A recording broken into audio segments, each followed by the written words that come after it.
नमस्कार मित्रों, गजेंद्र ज्ञानधारा में आप सभी का स्वागत है।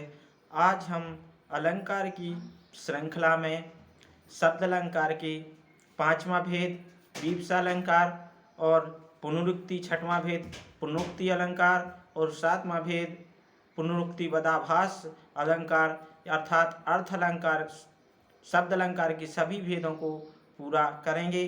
तो आज के वीडियो को पूरा देखना, अंत तक देखना, ताकि आप शब्द अलंकार के सभी भेदों को जान सकें और उनके संबंधित पूछे जाने वाले प्रश्नों के उत्तर दे सकें। तो आज हम शुरू करते हैं वीप्सा अलंकार।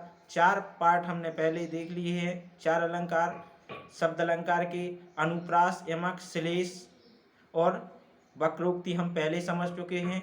आज हम वीप्सा अलंकार को पढ़ेंगे। तो आइए शुरू करते हैं। तो इसकी परिभाषा समझते हैं। तो देखिए, जब किसी काव्य की पंक्ति में मनुष्य के मनोभाव जैसे आश्चर्य, खेद, दुख, घृणा, शोक आदि का पता चले, साथ ही शब्दों का दोहराव हो, तो वहाँ वीप्सा अलंकार होगा। जैसे देखिए, इससे हमें यह समझ में आ रहा है कि जब किसी काव्य की पंक्ति में मनुष्य के मनोभाव, मनुष्य के भाव जो होते हैं, जैसे आश्चर्य है, खेद है, दुख है, घृणा है, शोक आदि का पता चले, साथ ही शब्दों का दोहराव हो, साथ ही काव्य की पंक्ति में शब्दों का दोहराव हो, तो वहाँ देखिए, यहाँ शब्द की बात हो रही है, शब्दों का दोहराव हो, वर्ण की बात नहीं हो रही है। तो वहाँ पर वर्ण की यदि होता तो हमारा अनुप्रास अलंकार होता। यहाँ शब्द की बात चल रही है और साथ ही साथ आश्चर्य और खेद, दुख, घृणा, शोक आदि जैसे हमारे मनोभाव हैं वो भी प्रकट हों जहाँ काव्य में, वहाँ पर वीप्सा अलंकार होता है। तो हम जैसे उदाहरण से समझते हैं, जैसे मित्रों कम से कम हम हर अलंकार में अधिक से अधिक उदाहरण देने की कोशिश करते हैं। तो हम 3 उदाहरण या 4 उदाहरण देते हैं। तो हम शुरू करते हैं। देखिए, इस उदाहरण से समझते हैं। पहला उदाहरण है कि राम राम मारे गए, राम राम मारे गए। तो देखिए, इससे दुख, करुण रस प्रतीत हो रहा है, करुणा का भाव जागृत हो रहा है। कौन सा? करुणा। कौन सा भाव? करुणा का भाव जागृत हो रहा है। इसलिए हमारे यहाँ वीप्सा अलंकार है इन पंक्तियों में। नेक्स्ट उदाहरण पर चलते हैं। तो देखिए,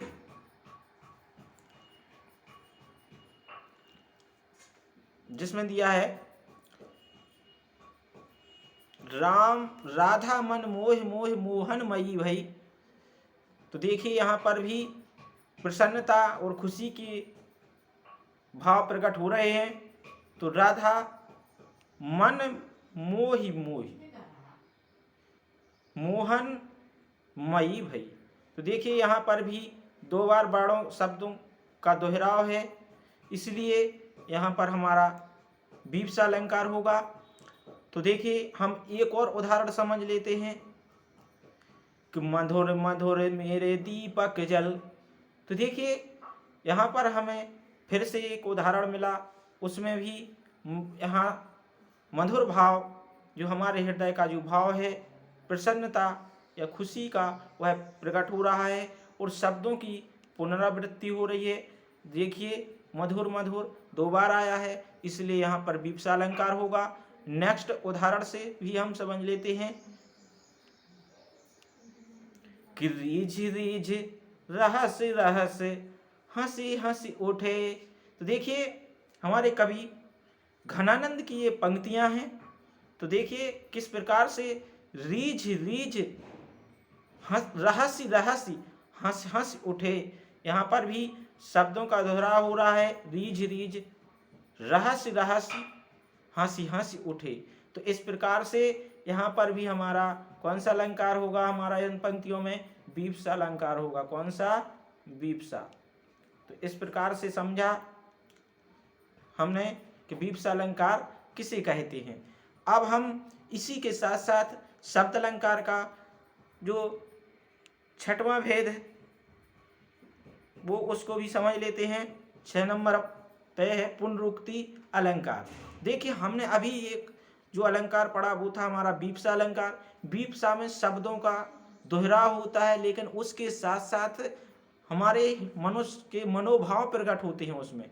और यहाँ पर देखिए हम पुनरुक्ति अलंकार को पढ़ रहे हैं। पुनः धन उक्ति अर्थात पुनः धन उक्ति अर्थात पुनः यानी फिर से, उक्ति यानी कथन, फिर से कथन। इस प्रकार से यहाँ पर फिर से कथन दोहराव हो तो वहाँ पुनरुक्ति होता है। सौंदर्य हेतु यहाँ पर काव्य में मनोभावों को छोड़कर, देखिए परिभाषा हम समझते हैं, जब किसी काव्य की पंक्ति में मनोभावों के अतिरिक्त काव्य सौंदर्य हेतु शब्दों का दोहराव हो।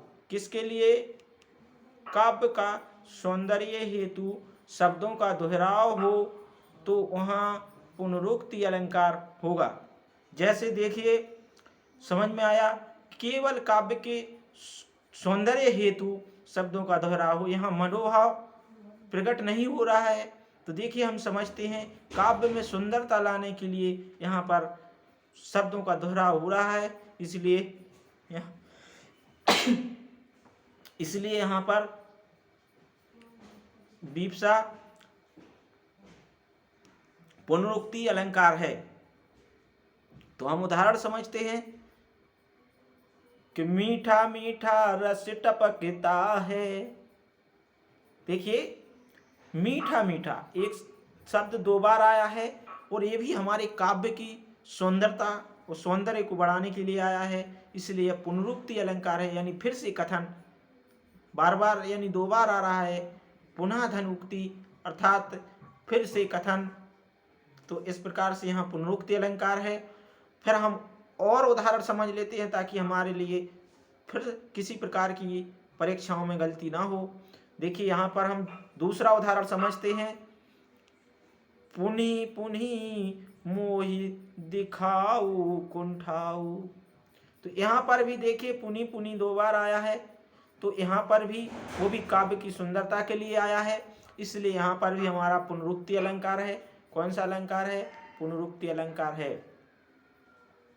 तो देखिए हम एक और उदाहरण समझते हैं। एक उदाहरण तीसरा उदाहरण समझते हैं। झूम झूम मृदु गरज गरज घनघोर बादल आए। कि झूम झूम मृदु गरज गरज घनघोर बादल आए। इस प्रकार से यहाँ पर भी देखिए हम देख रहे हैं कि झूम झूम और गरज गरज इन शब्दों की पुनरावृत्ति हुई है, दोहराव हुआ है, लेकिन इन शब्दों की पुनरावृत्ति मनोभाव को प्रकट करने के लिए नहीं बल्कि काव्य की सुंदरता के लिए प्रकट हुई है, दोहराव हुआ है, इसलिए यहाँ पर पुनरुक्ति अलंकार है। हम देख रहे हैं झूम झूम 2 बार आया है, इनका दोहराव हुआ है और गरज गरज का भी हुआ है। तो देख सकते हैं हम इस प्रकार से हमने समझा कि हमारे किस प्रकार से पुनरुक्ति अलंकार होता है। तो आशा करता हूँ कि पुनरुक्ति अलंकार भी सभी मित्रों को, विद्यार्थियों को समझ में आया होगा। यदि आपको हमारे ये अलंकारों के जो क्लासें चल रही हैं ये पसंद आ रही हैं तो निश्चित ही हमारे वीडियो को अधिक से अधिक शेयर कीजिए और हमारे चैनल को सब्सक्राइब कीजिए और वीडियो को लाइक कीजिए ताकि हमें इसी प्रकार से और आगे वीडियो बनाने की ताकत और बल मिल सके।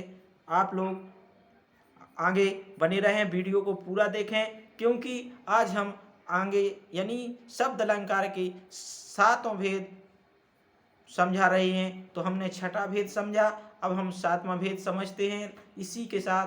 तो देखिए हम जो 7वां भेद है हमारा शब्द अलंकार का, उसका नाम है पुनरुक्ति बदाभास। पुनरुक्ति बदाभास। देखिए हमने अभी पुनरुक्ति अलंकार पढ़ा, पुनः धन उक्ति, उक्ति यानी कथन, पुनः यानी फिर से। हमने पुनः कथन वाला हमने अलंकार पढ़ा, जो पुनरुक्ति अलंकार था, यहाँ पुनरुक्ति बदाभास जो हमारा 7वां भेद है शब्द अलंकार का, उसको भी समझ लेते हैं। ये अलंकार जो हम लेकर आ रहे हैं सभी परीक्षाओं के लिए उपयोगी होंगे। तो देखिए पुनरुक्ति बदाभास, जैसे जब किसी काव्य की पंक्ति में शब्दों का प्रयोग इस प्रकार हो कि वो पर्याय या पुनरुक्ति न होने पर भी पर्याय प्रतीत हो, यानी वो पर्याय उसका पर्यायवाची या पुनरुक्ति यानी उस पुनरुक्ति यानी दोबारा से कथन न होने पर भी पर्याय प्रतीत हो पर अर्थ भिन्न हो, तो वहाँ पुनरुक्ति बदाभास अलंकार होगा। तो देखिए हम उदाहरण नंबर 1 को समझते हैं। जैसे कि धूप छाँव सा भाव से सखी खोया ना धीर,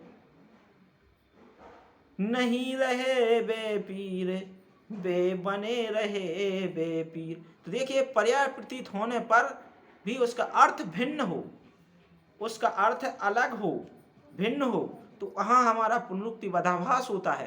तो देखिए यहाँ आया है नहीं रहे बेपीर, अर्थात नहीं रहे बेपीर यानी बिना दया दिखाने वाले, बने रहे बेपीर अर्थात बने रहे, ये दो बार आया है, एक जगह बेपीर और एक जगह बने रहे बेपीर। बेपीर एक पीर का शब्द है संत और एक पीर का अर्थ है दुख और कष्ट को, बेपीर यानी दुख और पीड़ा को ना समझने वाले। तो देखिए इस प्रकार से दोनों शब्द एक से प्रतीत हो रहे हैं परंतु पर्याय प्रतीत हों, अर्थ भिन्न हो रहा है, उनके अर्थ अलग अलग हैं, इसलिए यहाँ पर भी हमारा पुनरुक्ति बदाभास अलंकार है। तो आशा करता हूँ हमें कि सभी मित्रों को समझ आ रहा होगा और हम इसका दूसरा उदाहरण भी समझ लेते हैं ताकि किसी प्रकार से हमसे परीक्षा में गलती ना हो। देखिए फिर से हम दूसरा उदाहरण भी समझते हैं कि बेबरगद के पेड़ थे पंछी पाते ठोर, वो छाँव घनी देते रहे उन साको इन्हें और।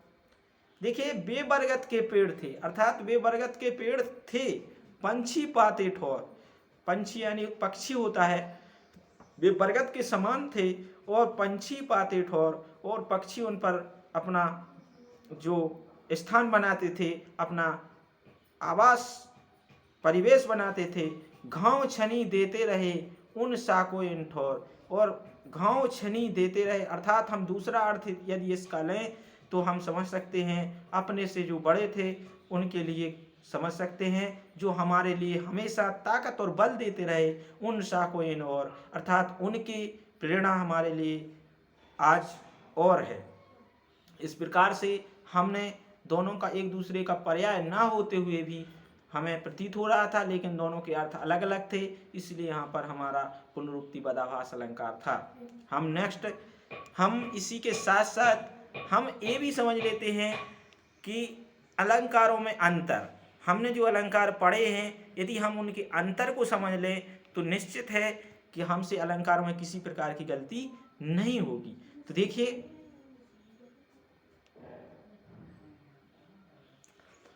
पहले है इमक अलंकार। इमक का अर्थ होता है जोड़ा, क्या होता है? जोड़ा।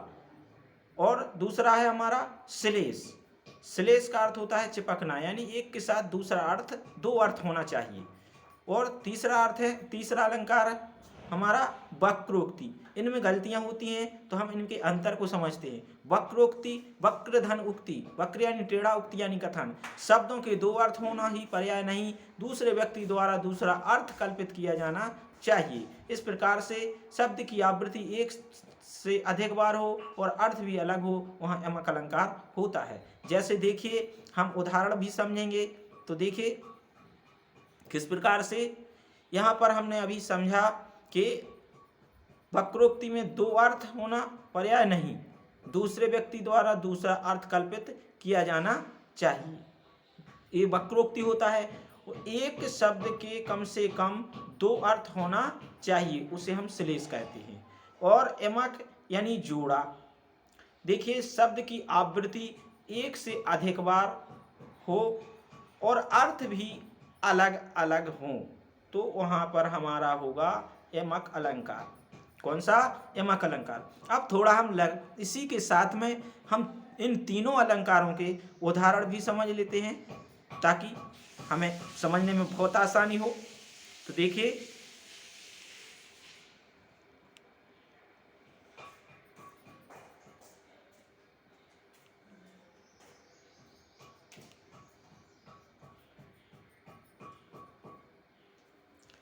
कनक कनक, तो देखिए ये उदाहरण कई बार परीक्षाओं में मिल जाएगा।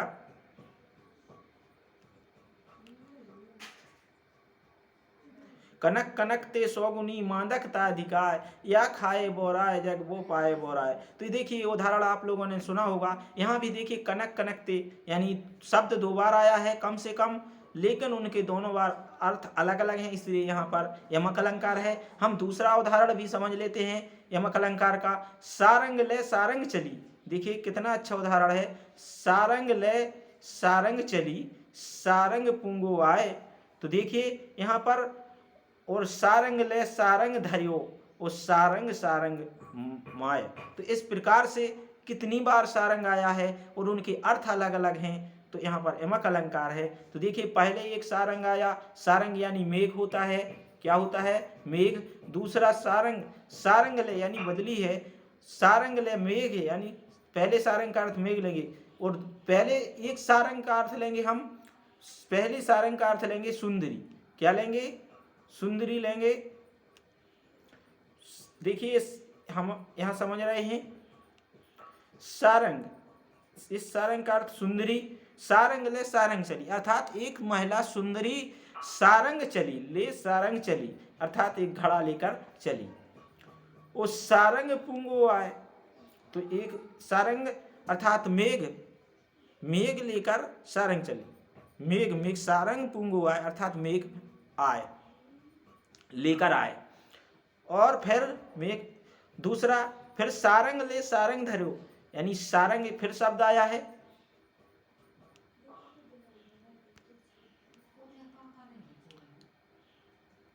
सारंग ले सारंग धरियो। तो देखिए यहां एक सारंग आया है, सारंग ले सारंग धरियो, सारंग यानी वस्त्र, और सारंग धरियो यानी सुंदरी। उस सुंदरी ने सुंदर वस्त्र लेकर धारण किया। तो इस प्रकार से यहाँ पर यमक अलंकार है। फिर देखो सारंग सारंग माय, और दो बार आया है। पहले सारंग का अर्थ होता है सुंदरी, और दूसरे अंक का होता है घड़ा। देखिए तो इस प्रकार से यहाँ पर हम समझ सकते हैं कि ये यमक अलंकार है। हम दूसरे अलंकार को भी, अंतर को भी समझते हैं। देखिए श्लेष हमने समझा कि एक शब्द के कम से कम दो अर्थ। तो देखिए यहाँ पर चरण धरत चिंता करत चितवत चारौ और, उस सुवर्ण को खोजत फिरे कवि कामी और चोर। तो देखिए यहाँ एक सुवर्ण शब्द आया है, और उस सुवर्ण के कितने अर्थ निकल रहे हैं। सुवर्ण एक शब्द आया है, ये उदाहरण है। देखिए श्लेष अलंकार का है। तो कवि के लिए सुंदर अक्षर, और कामी व्यक्ति के लिए सुंदर रंग, और चोर के लिए सोना। इसलिए एक शब्द के दो से अधिक अर्थ, दो या दो से अधिक अर्थ निकलते हैं, वहां श्लेष अलंकार होता है। नेक्स्ट हम अभी समझ लेते हैं जो हमारा है वक्रोक्ति। तो देखिए वक्रोक्ति को समझते हैं किस प्रकार से शब्द में दो अर्थ होना ही पर्याय नहीं, दूसरे व्यक्ति द्वारा दूसरा अर्थ कल्पित किया जाना चाहिए। तो देखिए वक्ता और श्रोता भी होता है इसमें। तो देखिए क्या लिखा है उदाहरण, वक्ता के कथन का श्रोता के द्वारा अन्य अर्थ लगाया जाए। कौन सा अर्थ? अन्य अर्थ लगाया जाए, तो वहां पर होता है हमारा वक्रोक्ति अलंकार। तो देखिए हम उदाहरण भी समझ लेते हैं किस प्रकार से।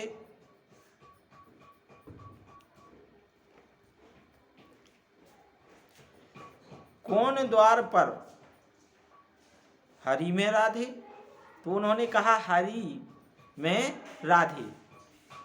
देखिए यहाँ पर राधा ने पूछा कौन द्वार पर, तो उन्होंने कहा हरि में राधे। तो फिर उन्होंने जवाब दिया, उन्होंने हरि अर्थात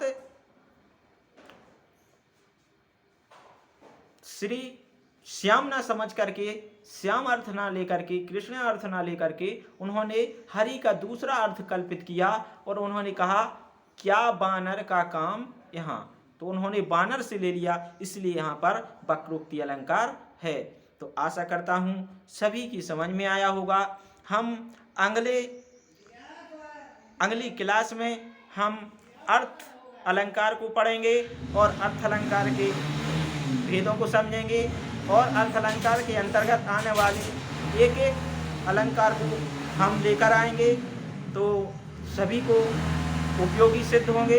इसलिए हमने अंतर को समझा और हमने अलंकारों को पढ़ा, विवक्षा और पुनरुक्ति अलंकार और पुनरुक्ति बदाभास अलंकार। आशा करता हूँ आप लोगों को परीक्षा में उपयोगी सिद्ध होंगे। और यदि आपको हमारे ये अलंकारों की श्रृंखला पसंद आ रही है तो हमारे वीडियो को लाइक करें और चैनल को सब्सक्राइब करें, अधिक से अधिक विद्यार्थियों तक शेयर करें। धन्यवाद। जय हिंद, जय हिंदी।